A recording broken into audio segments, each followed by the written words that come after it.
नमस्कार। श्रीमती मोहरी देवी तापड़िया कन्या महाविद्यालय जसवंतगढ़ के इस यूट्यूब चैनल पर मैं प्रवक्ता अनुमान मलसम आप सभी विद्यार्थियों का हार्दिक स्वागत और अभिनंदन करता हूं। प्यारे विद्यार्थियों, बीए तृतीय वर्ष की कक्षा में हिंदी साहित्य विषय के अंतर्गत आधुनिक काव्य जो आपका प्रथम प्रश्न पत्र है उसमें महत्वपूर्ण प्रश्नोत्तरों की श्रृंखला चल रही है। प्यारे विद्यार्थियों, ये जो प्रश्न है वो कवि जयशंकर प्रसाद जी की रचना कामायनी महाकाव्य जो सरदा सर्ग है, जो तीसरा सर्ग है कामायनी महाकाव्य का, उससे संबंध में है। प्यारे विद्यार्थियों, ये जो प्रश्न है विगत वीडियो से चल रहा है अपना कि जयशंकर प्रसाद छायावादी कविता के प्रवर्तक एवं आधार स्तंभ है। इस कथन के संदर्भ में उनकी काव्यगत विशेषताओं को उदाहरण सहित बताना, यानी सोदाहरण स्पष्ट कीजिए। या फिर अथवा में ये प्रश्न इस प्रकार से भी पूछा जा सकता है कि जयशंकर प्रसाद जी का परिचय देते हुए उनकी काव्यगत विशेषताओं को उदाहरण सहित स्पष्ट करना है। क्या बताना है? उनकी काव्यगत विशेषताओं को उदाहरण सहित स्पष्ट करना है। यूँ कह सकते हैं कि जयशंकर प्रसाद जी के काव्य की प्रमुख विशेषताएं क्या है, प्रवृत्तियाँ क्या है। तो इस संदर्भ में हमने सामान्य जानकारी भी कर ली थी। काव्य प्रतिभा वाला जो बिंदु है उसको भी देखा था, और इस प्रसाद जी की काव्य कला और प्रमुख प्रवृत्तियां विशेषताओं में हमने एक विशेषता पढ़ ली थी। ये जो विशेषता थी हमने एक या तीन विशेषताएं पढ़ी थी, और उसमें हमने पढ़ा था प्रेमानुभूति। ठीक है, एक विशेषता हमने पढ़ी थी प्रेमानुभूति। दूसरी विशेषता हमने पढ़ी थी निराशा व वेदना। निराला जी जयशंकर प्रसाद जी के काव्य में किस प्रकार से निराशा और वेदना का निराशा की अभिव्यक्ति हुई है। और तीसरी विशेषता हमने पढ़ी थी सौंदर्य चेतना।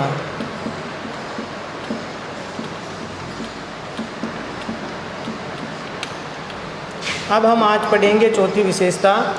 आगे विशेषता है प्राकृतिक सुषमा, सुंदरता। कि जयशंकर प्रसाद जी के काव्य में यत्र तत्र प्रकृति की जो सुंदरता है, सुषमा है, उसका वर्णन भी किया गया है। यानी अपने छायावादी जो कवि हैं वो प्रकृति के साथ जुड़े हुए थे। तो प्यारे विद्यार्थियों, अब हम आगे की विशेषता देखते हैं, इसके बारे में पढ़ते हैं। प्राकृतिक सुषमा। प्रकृति छायावाद की प्रमुख चेतना है। यानी छायावादी जो कवि है वो प्रकृति को लेकर के भी काव्य है वो लिखा करते थे या लिखते थे। तो प्रकृति छायावादी युग की प्रमुख चेतना है। प्रकृति छायावादी युग की प्रमुख चेतना है।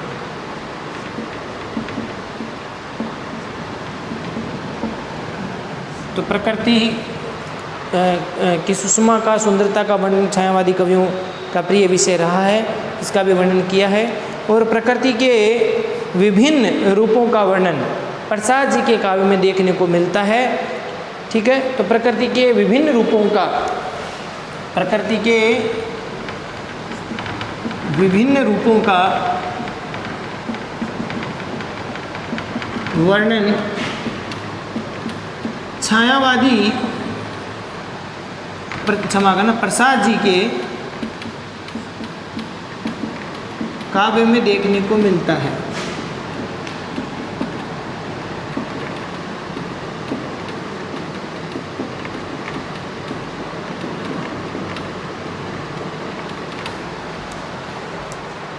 इसी प्रकार से प्यारे विद्यार्थियों, प्रसाद जी ने जो प्राकृतिक जो वर्णन किया अपने काव्य में, उसमें मानवीकरण है या फिर रूपक है, उत्प्रेक्षा है, इन अलंकारों का विशेष प्रयोग है वो किया है।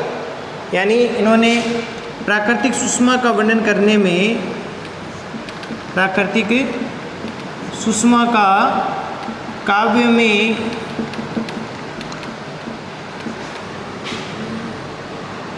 वर्णन करते समय रूपक, मानवीकरण व उत्प्रेक्षा का विशेष प्रयोग किया है।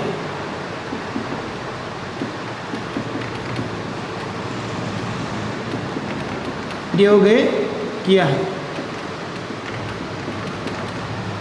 तो रूपक अलंकार है, मानविकरण है, या प्राकृतिक सुषमा में उत्प्रेक्षा अलंकार का प्रयोग है वो विशेष रूप से किया है। कुछ एक उदाहरण देखिए। एक उदाहरण है, नेत्र निमीलन करती मानो। एक उदाहरण देखिए, ये अवश्य रूप से हम लिखेंगे थोड़ा थोड़ा। नेत्र निमीलन करती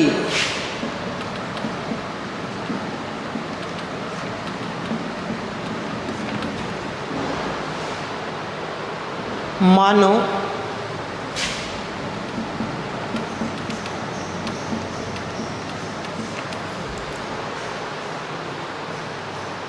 प्रकृति प्रबुद्ध हुई फिर से। प्रकृति प्रबुद्ध हुई फिर से। तो इसमें प्यारे विद्यार्थी उदाहरण अगर हम देखें इसमें, तो इसमें प्राकृतिक सुषमा का, सुंदरता का वर्णन किया है कि नेत्र निमीलन करती मानो, नेत्रों का खोलना, पलके उठाना, देखना, ऐसे उन नेत्रों को जैसे प्रकृति है वो फिर से देख रही है। नेत्र निमीलन करती मानो प्रकृति प्रबुद्ध हुई फिर से प्रबुद्ध हो गई, बुद्धिमती हो गई। ठीक है, तो यहाँ पर प्रकृति का सुंदर चित्रण किया गया है, मानवीकरण किया गया है। इसी प्रकार से देखो, उत्प्रेक्षा है, यहाँ पर मानव है तो प्रकृति है वो प्रबुद्ध हुई है, तो यहाँ मानवीकरण भी है, और मानव है तो यहाँ उत्प्रेक्षा भी है। इसी प्रकार से एक उदाहरण है, सिंधु सेज पर धरा। ये रूपक अलंकार में देखिए प्राकृतिक सुषमा का वर्णन किया है। सिंधु सेज, सिंधु रूपी समुद्र रूपी सैया है, बिस्तर है। सिंधु सेज पर धरा वधु, धरा रूपी, धरती रूपी वधु है। धरा वधु अब तनिक सकुचित सी बेटी है। अब तनिक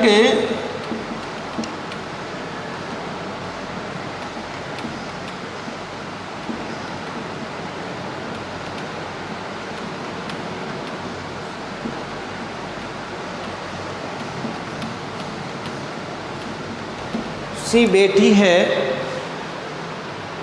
संकुचित सी बैठी सी, उपमा भी है। तनिक, अब तनिक सकुचित सी, तनिक सकुचित सी नहीं है, बैठी सी है यहाँ। और फिर आगे देखिए, प्रलय निशा की हलचल स्मृति में, प्रलय निशा की, प्रलय रूपी निशा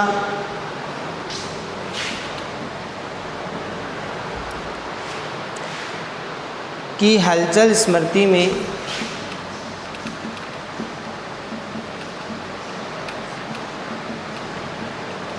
हलचल स्मृति में मान किए सी ऐठी सी, मान किए सी ऐठी सी। तो यहाँ पर प्यारे विद्यार्थियों, ये जो उदाहरण है, यहाँ रूपक की प्राप्ति हो रही है। प्रकृति का, प्राकृतिक जो सुषमा है उसमें रूपक का विशेष रूप से प्रयोग यहाँ पर किया गया है। सिंधु सेज पर धरा वधु, यानी सिंधु रूपी सैया पर धरा रूपी, धरती रूपी दुल्हन है, वधु है, वो आज तनिक थोड़ी सी संकुचित सी, लज्जा सी बैठी हुई है। यहाँ उपमा भी है। और प्रलय निशा की हलचल स्मृति में, प्रलय रूपी निशा की, प्रलय रूपी रात्रि की हलचल, प्रलय रूपी रात्रि की हलचल का अपनी स्मृति में याद करके या इनको स्मरण करके करते हुए, हलचल की जो स्मृति है उसको याद करते हुए मान किए ऐठी सी, मान किए का मतलब होता है रूठना, मान करना, और ऐठी सी इस प्रकार से बैठी हुई है। कौन? धरती रूपी वधु जो है आज मान की ऐसी बैठी, ऐठी सी यहाँ पर जो है सिंधु रूपी सागर पर, सेज पर बैठी हुई है। तो इस प्रकार का यहाँ पर रूपक की प्राप्ति हो रही है यहाँ, और साथ ही साथ उपमा भी है। तो ये एक तरह से प्रकृति का मानवीकरण भी इसमें कर दिया है। धरा को वधू की तरह बता करके इस प्रकार से संकुचित होकर के, वो लज्जित होकर के या शर्माती हुई से बैठी है, तो इस प्रकार का जो भाव है और मान किया हुआ है। तो ये मान करना, ये प्राकृतिक जो चीज़ों का मानवीकरण इसमें किया गया है, मानव की तरह क्रिया करते हुए दिखाया गया है, तो यह मानवीकरण भी है। तो ये प्राकृतिक सुषमा का सुंदर चित्रण है वो किया गया है। प्यारे विद्यार्थियों, अगली विशेषता है वो है रहस्यात्मकता। रहस्यात्मकता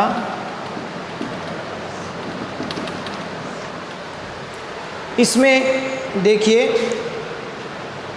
छायावादी युग की जो कविताएं हैं उनमें अधिकतर कविताओं में रहस्यात्मकता की अनुभूति होती है, जिसमें एक तरह से वो अज्ञात प्रियतम से, कोई नायिका है, वो कवियत्री है या कवि है, वो प्रेम करता है।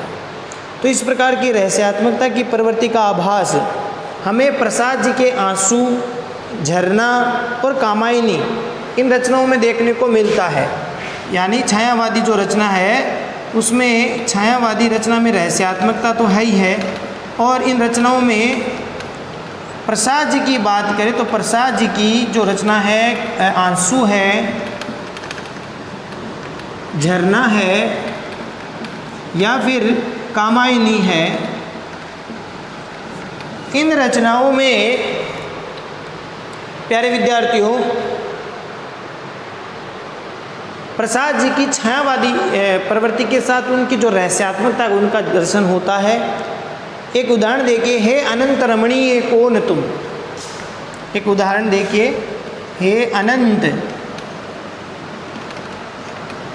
रमणीय कौन तुम। हे अनंत रमणीय कौन तुम, यह मैं कैसे कह सकता, यह मैं कैसे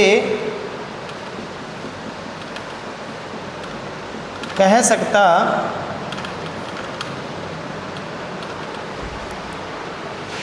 कैसे हो क्या हो सकता तो, कैसे हो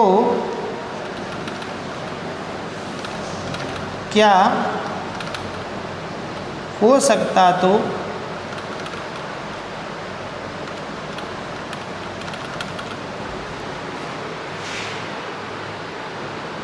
भार विचार ने सह सकता, भार विचार ने सह सकता। अब इन पंक्तियों में प्रसाद जी की रहस्यात्मकता का भाव इसमें चित्रित होता है प्यारे विद्यार्थियों, कि हे अनंत रमणीय कौन तुम। अब यहाँ पर ईश्वर की बात भी कही जा सकती है। उस अज्ञात ईश्वर को अपने प्रियतम के रूप में या प्रियतमा के रूप में जो है चित्रित करना छायावादी युग के कवियों का एक प्रमुख विषय रहा है। तो रहस्यात्मकता है इसमें।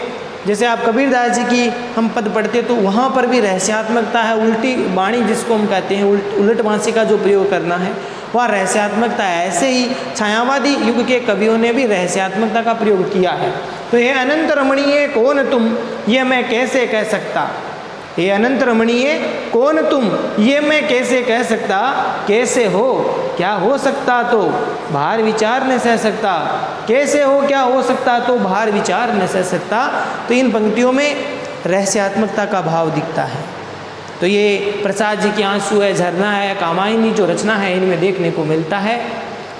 अगली विशेषता देखते हुए मानवतावादी दृष्टिकोण भी व्यक्त हुआ है। यहाँ लिख रहा हूँ प्यारे विद्यार्थियों, मानवतावादी दृष्टिकोण भी है। प्रसाद जी की रचनाओं में मानवतावादी दृष्टिकोण भी व्यक्त हुआ है। अब देखिए इसमें मानवतावादी दृष्टिकोण का मतलब होता है मानव में प्रेम भावना, अच्छे मूल्यों का जो विकास होना। ये मानव को केंद्र में रख करके काव्य रचनाएं करना, ये मानवतावादी दृष्टिकोण है। तो प्रसाद जी के काव्य में मूलतः मानवतावाद का उद्घोष हुआ है, मानवतावाद का स्वर व्यक्त हुआ है। प्रसाद जी के काव्यों में मानवतावादी दृष्टिकोण का या मानवतावाद का स्वर व्यक्त हुआ है। उद्घोष हुआ है। और उनकी काव्य कृतियाँ मानवता को आधार बना करके लिखी गई है। मूल बात क्या है, प्रसाद जी की जो रचनाएं हैं उनमें मानवता को आधार बना करके लिखा गया है।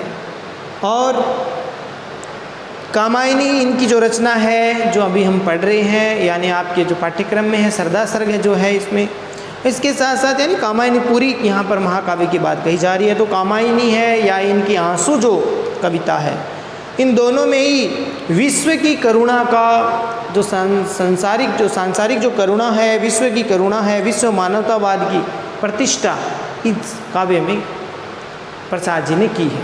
तो कामायनी महाकाव्य में आंसू जो काव्य हैं उसमें विश्व की करुणा का, विश्व की मानवतावाद का जो प्राण प्रतिष्ठा है इसमें की गई है। और कामायनी में एक उदाहरण आप देख सकते हैं, या कामायनी में समता समरसता के सहारे ही मानवता की प्रतिष्ठा की गई है। यानी कामायनी महाकाव्य में बताया गया है कि समता, मानव जो समान हो, उनमें किसी प्रकार की विचार के रूप में किसी प्रकार की जो भाव है वो एक दूसरे के नीचे ना हो, ऊंचे ना हो, इस प्रकार का ना हो। समता समरसता के सहारे ही मानवता की प्रतिष्ठा हुई है। एक उदाहरण देके कि कोई किसी का शोषण नहीं करे, सब मानव प्रेम भाव से रहे, ये बात इसमें व्यक्त हुई है। एक उदाहरण देके, शोषित ना हो, शोषित न यहाँ है कोई, शोषित न यहाँ कोई,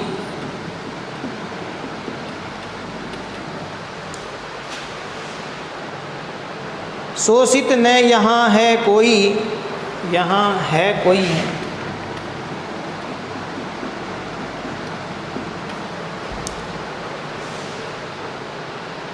तापित पापी न यहाँ, तापित पापी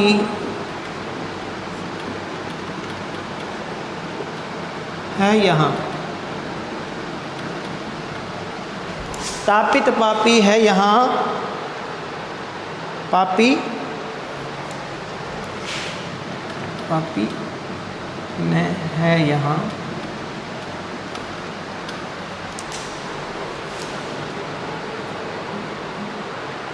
जीवन वसुधा समतल है, जीवन वसुधा समतल है।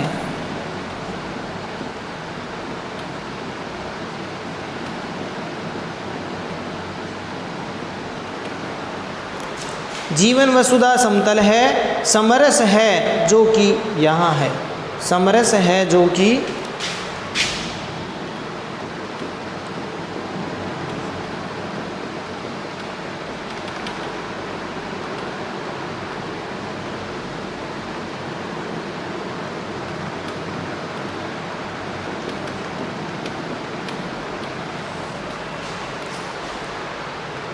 कि शोषित न यहाँ है कोई, तापित पापी न यहाँ है, जीवन वसुधा समतल है, समरस है जो कि यहाँ है।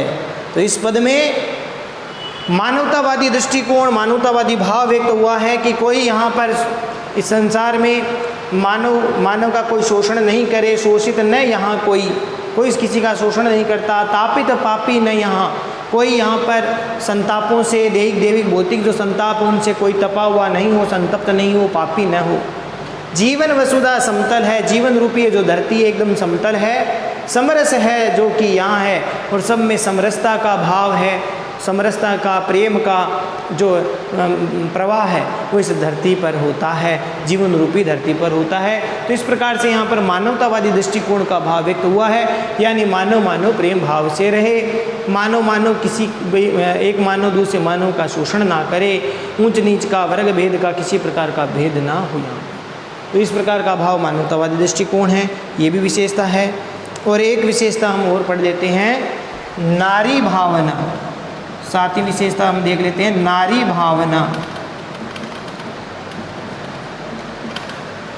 प्यारे विद्यार्थियों, नारी भावना में देखिए, छायावाद में नारी के प्रति भारतीय संस्कृति के अनुसार जो है श्रद्धा भावना व्यक्त हुई है कि नारी श्रद्धा का प्रतीक है। तो जैसे भारतीय संस्कृति में भी नारी को श्रेष्ठ बताया गया है, देव पूज्या बताया गया है, यत्र नारीस्तु पूजन्ते तत्र रमन्ते देवता, ऐसा कहा जाता है। तो ऐसे ही यहाँ पर छायावाद में भी नारी के प्रति भारतीय संस्कृति के अनुसार नारी को श्रद्धा का प्रतीक माना है। और ऐसा भी कहा गया है भाई यत्र नारीस्तु पूजन्ते रमन्ते तत्र देवता, इस प्रकार की भाव, इस प्रकार की उक्ति को मान करके जयशंकर प्रसाद जी ने भी इस संबंध में कहा है कि नारी तुम केवल श्रद्धा हो। बहुत सुंदर उदाहरण है, नारी तुम केवल श्रद्धा हो।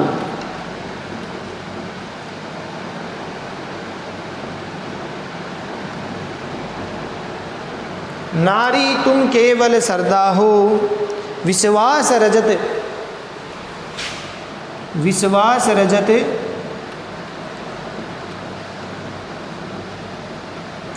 विश्वास रजत नग पग तल में,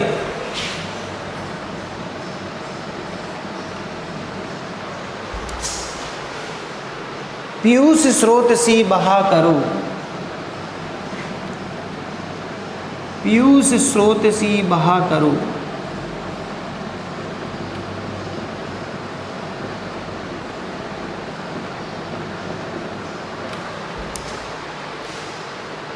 जीवन के सुंदर समतल में, जीवन के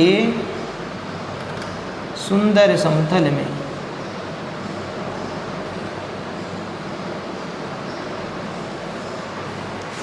तो यहाँ पर प्रसाद जी की नारी भावना व्यक्त होती है। भारतीय संस्कृति में जिस प्रकार से नारी को पूज्य माना गया है, श्रद्धा भाव से उनको देखा गया है, ऐसा बताया गया है कि यत्र नारी से पूजन्ते रमन्ते तत्र देवता।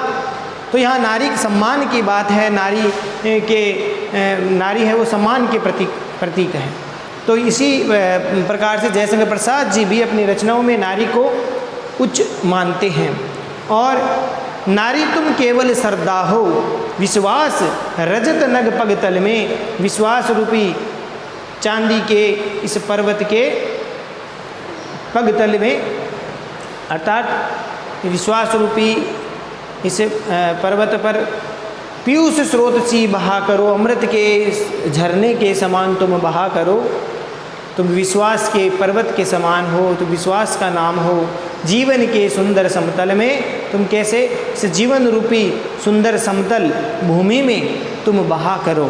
तो नारी श्रद्धा का प्रतीक है, नारी विश्वास का प्रतीक है, नारी एक प्रेम का प्रतीक है, जीवन को सुंदरमय सुखमय बनाने का प्रतीक है। ऐसा भाव जयशंकर प्रसाद जी के काव्य में देखने को मिलता है। तो इस प्रकार हम कह सकते हैं कि छायावादी कवियों में प्रसाद जी ने नारी भावना को श्रेष्ठ माना है, नारी जो भावना का ध्यान रखा है, नारी सम्मान का ध्यान रखा है, तो ये इनके काव्य में देखने को मिलता है। तो प्यारे विद्यार्थियों, आशा करता हूँ आज हम 4 जो विशेषताएं हमने पढ़ी है, प्राकृतिक सुषमा, रहस्यात्मकता, मानवतावादी दृष्टिकोण और नारी भावना, आशा करता हूँ यहाँ तक आपको समझ में आ गया होगा। शेष सब आगे की वीडियो में पढ़ेंगे, नहीं तो वीडियो लंबा हो जाएगा, इसलिए पढ़ने में आपको भी दिक्कत होती है। इसलिए जो है आप अभी 4 विशेषताओं को और पढ़िए। कल की विशेषता यानी विगत वाले वीडियो की विशेषताओं के साथ साथ इन विशेषताओं को पढ़िए और समझिए।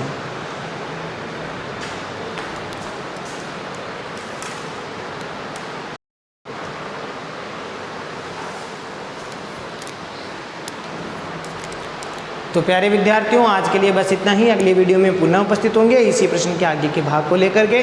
तब तक के लिए आप इन विशेषताओं को ठीक प्रकार से पढ़िए।